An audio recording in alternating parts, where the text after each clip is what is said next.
నిన్న మల్లేశంతోటి మాట్లాడుతున్నా కోరుట్ల. అన్నీ మాట్లాడుకుంటూ చెప్తాడు. నిజంగా చెప్తున్నా, అతని వయసు చూస్తే కూడా ఒక 35 సంవత్సరాలకు మించి ఉండదు. కానీ ఎన్ని అనుభవాలంటే నిజంగా తల్లిదండ్రులు లేరు. అన్నయ్య పోయినాడు. ఇంట్లో అందరికన్నా చిన్నవాడు. అతి బాధ్యత. నిజంగా తర్వాత విషయం ఏందంటే వాళ్ళ అక్కకు పెళ్ళికి సంబంధించిన పెళ్లి కూడా అతనే చేశాడు. ఇట్లా ఉంటాయి. చిన్న వయసులో అతి బాధ్యతలు. నేను అన్నాను, అన్నీ మంచిగా ఉంటే మన జీవితంలో మనం ఎన్నడూ ఎదగలేము. తర్వాత అనుభవాలు కూడా సాధించలేము. చిన్న వయసులో బాగా అనుభవం ఉన్నదే, పరిపక్వత ఉన్నది నీ మాటల్లో అని చెప్పా. నిజంగా చెప్తున్నా, నేను వయసుతో నిమిత్తం కాకుండా ఇటువంటి అనుభవజ్ఞులను చాలామందిని చూస్తా. కానీ చాలామంది మనం పెద్ద పెద్ద అనుకుంటాం, చాలా గొప్పవాళ్ళు అనుకుంటాం.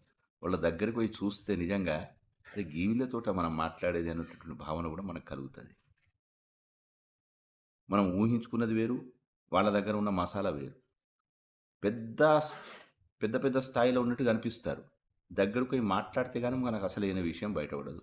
ఇటువంటి వాళ్ళు మీ జీవితంలో కూడా తారసపడ్డారా?